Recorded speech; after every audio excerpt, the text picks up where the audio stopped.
It's not news to anybody watching that psychedelics strip away the layers of falsity that we have been attaching to ourselves since we were mere children. Maybe from the age of 4 or 5, we began building this shield that we call our persona, that is layer upon layer of falsehood. It is essentially traits and behaviors that we have picked up via osmosis, and some of it consciously, but most of it unconsciously, just the way that we evolve as humans. Most of what our personality has been comprised of wasn't necessarily a conscious choice. And those of us who are consciously deciding to be one way or the other often appear fake. That's what we call someone who's a big phony, because most of us can see when another person is putting on an act, say they're feigning happiness in order to, appear to enjoy their place of employment. And most people at work, it feels like a parade of who can be the most fake happy. And it's hilarious when you sit back and you really look at it and you realize that all these people have to pretend that they want to be there because they actually do and don't want to be there. They do want to be there because they need the money to sustain their lives, and they don't want to be there because it's not what they actually want to be doing. If we're talking about like a 9 to 5 type job where you're just pushing papers for another human or another conglomeration of people in order to be a cog in their machine, which you truly don't give a shit about, but you've got to really be convincing that you care, and you care about the goals of the company and this and that and yada, yada, yada. So we got a whole lot of people who are pretending to be someone that they're not. Now, it's not news that psychedelics are going to take all of those fake layers and tear them off of your metaphysical body, and you're just going to appear before the Almighty bare-ass naked. We know that happens. That's not news. But I've learned something so fundamentally true and almost simple through daily eating mushrooms, daily just chomping on those poo-growing bad boys, and it has changed a lot of the way that I look at why psychedelics behave in the way that they do for most individuals. Of course, I can't blanket statement that they're going to be like this for everybody. I'm only speaking from personal experience here, so not everyone is going to relate or necessarily agree. Their personalities might be very combative, and they're going to be like, nah, that's not true, mate. F off. You don't know what you're talking about. You're just a druggie. So yeah, I mean, your mileage is going to vary whether or not what I'm saying holds any validity to you, but let's just jump right into it. So what I've realized is once those layers are removed, there's two types of people, essentially. I mean, you can probably break this down into subcategories, but essentially there's two kinds of people. One kind of person is going to be relieved. They're going to be so delighted to finally get back to baseline and to be reacquainted with the version of themselves that for whatever reason they deemed wasn't good enough for this world. And it's going to be like this budding romance that you're building with yourself, where you fall back in love with who you truly are, and you change every aspect of your life as a result. And often we call that an enlightening or a life-changing psychedelic experience, where the person realizes they can shed all the falsehood and attain a true level of fulfillment and joy in their life simply by reconnecting to these simple things. And once you do reconnect to your simple self, for lack of a better term, the most basic things become, tremendously joyful. Like just watching this effing thing spin, this little magnet twirling around inside that blue food-colored liquid, can be mesmerizing. Just like a kid would walk up to this and be like, wow, and they could probably spend 5 or 10 minutes or more adjusting the speed, watching, as my son would call it, the tomato forming at the top, or the tornado. And oh boy, it's gonna pick up some cows. Look at that pressure.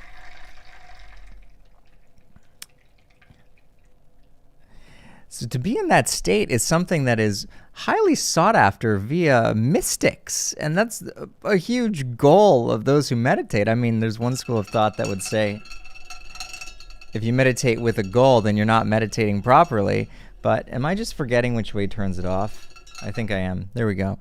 But ultimately, that's what people want to attain. They want to be able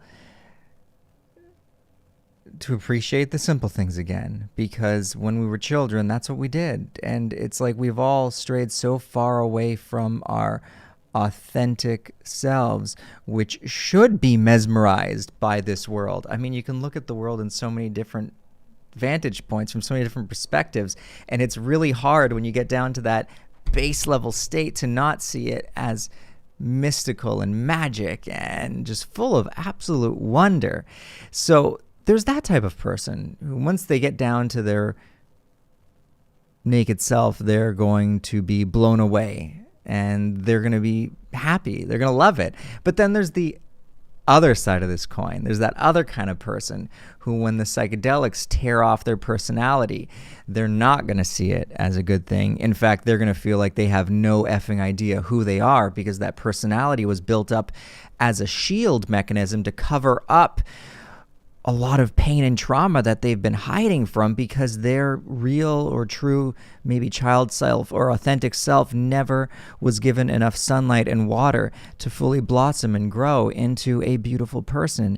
So they don't want the personality structures to be leveled down. They can't handle returning back to a more basic, primitive state. So these are the kind of people who are going to be they're going to be injected with a shot of terror, baby. They're going to be freaking freaked out when they get to that state, because it's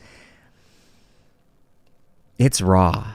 And if you've ever had a raw wound, if you've ever had a wound, it's raw in the early stages of being, delivered or administered. Like if you accidentally cut yourself when chopping vegetables and the blood's just starting to eke out and you touch it, it hurts. It hurts.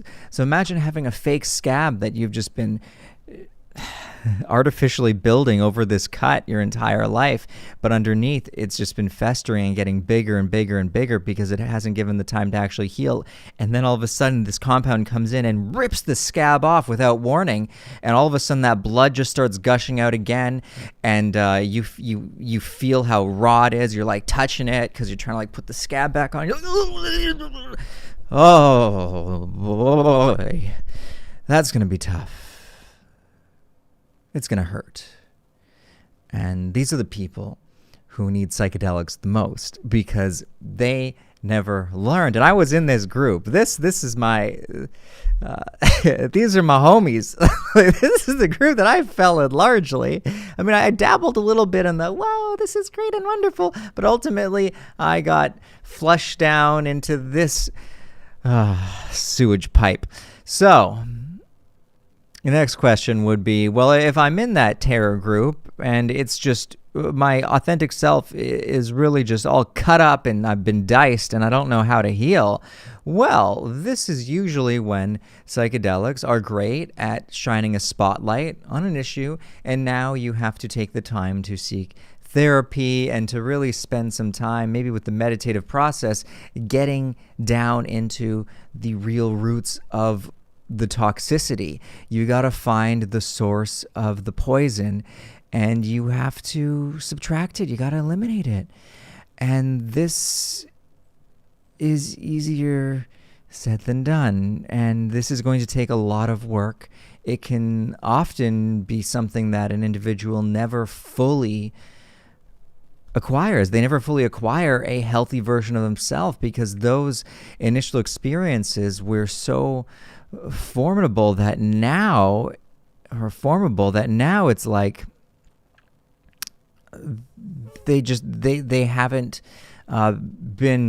grown up with the necessary tool set to properly heal these traumas. And these are the kinds of people that fall into drug addictions because, well, the drug is dangerous and they know it's bad for them. Ultimately, the emotional need that it's being used to band-aid is more important to them than the potential harm that it's causing. I mean, it's doing something that they feel is necessary. Otherwise, they wouldn't put themselves in such a dangerous spot. So, what this all comes down to is the psychedelics are going to uncover who you really are underneath this crazy persona that we've all been building up and that we're all raised and taught to construct. I mean, our society is built off of this consumerism where that's how we keep it going. We keep the economy alive by keeping people in a state of lack, by believing that they always need this next new thing to be happy. And once they get it, they will be fulfilled. But oh no, then they're reminded that they actually need this next new thing. And they're constantly like a hamster on a wheel, always chasing. It's like all vomit, all retch, but no vomit, as Alan Watts would say, because you never actually get to the goal of being fulfilled or being happy, because there's always something new that you believe you need. And most people reach states of ultimate depression when they finally realize that all the money and all the new things aren't going to do shit to band-aid up or to truly heal this wound that they have actually been doing nothing but intentionally fester and intentionally caused get bigger and bigger since they were a small child, because they are not living in the best way possible. And what these psychedelics do is they put you back into that raw, authentic state.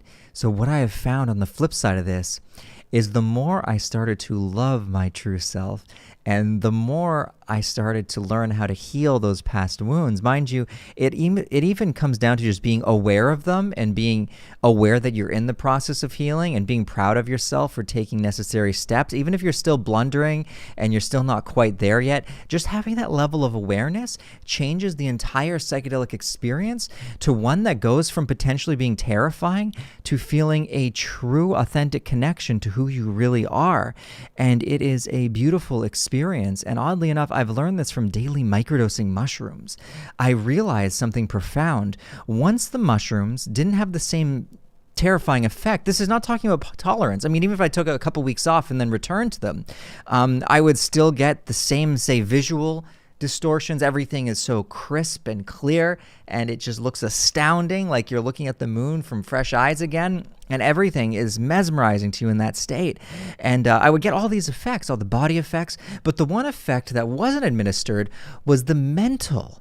My mental fortitude was not altered in a way that made me feel like I was tripping. It was almost like tripping without tripping, and that's when I realized that I was becoming more attuned to my true self, because the mushrooms were bringing me back to a more childlike state. Again, what I refer to as the real me was me as a child, because I remember being very much in love with who I was. And then I started building up all of these layers that, I needed to be accepted in high school. That was a big one for me. So I remember actually trying on different personalities, like they were different suits. And I would go from being like a gangster to like a rocker. And I would change my hair when I had hair. Oh, the days of glory are so lost. And yeah, I went through such dramatic shifts, sometimes on a weekly basis. And what happens eventually is you forget that you are building a false self, and you start to mistake the new false self for the real self. And this happens to almost all of us as we age. So I found once I began to align with who I really was, which again was just becoming aware of a lot of the shit that I needed to heal, the psychedelics didn't really change much. Of course, this is dose dependent. We're talking up to a gram or so of mushrooms on no tolerance again, which with potent mushrooms, which I did have in my possession, they were causing substantial shifts in my psyche, to the point where it's like I knew that I should have been having mental alterations, and they were very slight. Fear was for sure not present. I may have been experiencing the positives, like a renewed sense of wonder in life, but the negatives, the scary aspects, were no longer there. And that largely has to do with being reconnected with who I actually am and healing. When you're in the healing process, the psychedelics aren't scary. They begin to work with you. So what I've found is, if you're someone who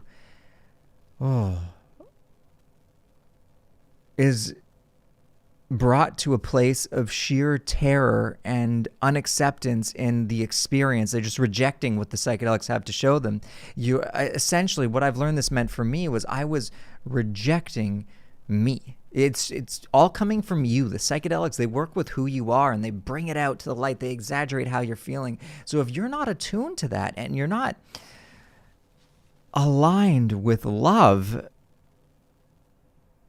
you're not going to have a good time. You're not going to have a good experience. And this is the real reason why psychedelics are scary. And I've touched on this in other videos, but I've never framed it like this. And I think this is going to help a lot of people even decipher if they are ready to trip, because you got to do a lot of self-work. And that's what the psychedelics also showed me, was I had to do a lot of work just to be able to enjoy the experience. And you would ask, well, why should I want to enjoy it? Why don't I just leave it alone and continue with my falsehood and continue living this fake life? And I would say, well, that's not going to bring you fulfillment. Success without fulfillment is the ultimate failure, Mr. Tony Robbins says. And I happen to agree with that statement because I've had success through YouTube. I've had popularity through making this YouTube channel, and I soon found that it wasn't bringing anything new to the table. You enjoy it for a little bit. You're like, oh, now I can buy all these awesome new video games except for PS5 because I can't find that shit nowhere, dog. But it doesn't do anything. You start collecting games. They don't get played. You start focusing purely on material aspects because you get that instant dopamine hit of like, whoa, I can buy so much cool stuff now. And keep in mind, I'm not rich. Like most YouTubers at my level would be making so much more than me. But even when I hit like $5,000 a month, I was like, whoa, this is insane. I never even imagined I make that much. So yeah, it's like I didn't have the highest standards. So once I started making just a little bit more than my minimum wage ass, I was like, whoa, this is awesome. I can afford stuff again. And you ride that high for a while, but then it dies and you feel so much more empty than before you got on that ride, because it's like you thought that was going to bring you where you wanted to go. And it's just not true. It doesn't work that way. And I'm not saying that everyone should want to trip, but everybody should, in my opinion, want to be their authentic self, because fulfillment is something that you can't get from being fake. The two are not synonymous. It's just not going to happen. And the faker you are, the further you're going to be stretched from your ultimate fulfillment in life, because you have to be an authentic version of you to connect to the things that bring you true joy. That's just how it works.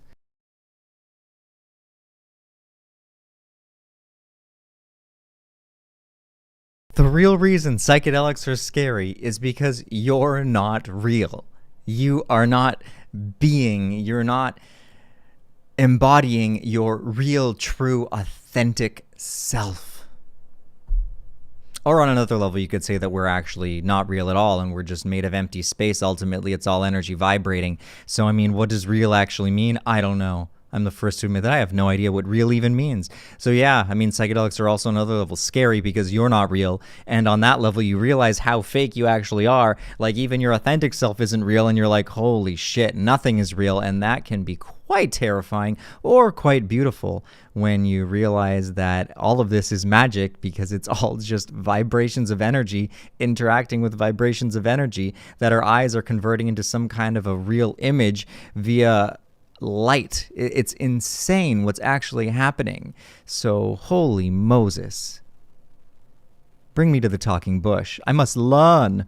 So I hope this video has been helpful for you guys. I could continue rambling on, but that's going to be it for this one. If you enjoyed this video, check out our Patreon page. You guys keep allow me to keep talking about this nonsense full time. I love you guys. Follow the link to our Patreon. You can buy one of the awesome hooded blankets that we're still selling. We decided to full time sell the no-name ones. It was initially just like a random, you guys had to act fast to get it, but there was such a demand for them. You can now pre-order your no-name sweet, super soft mushroom blanket from psychedsubstance.shop. And yeah, we got some other products coming, like a psyched shirt.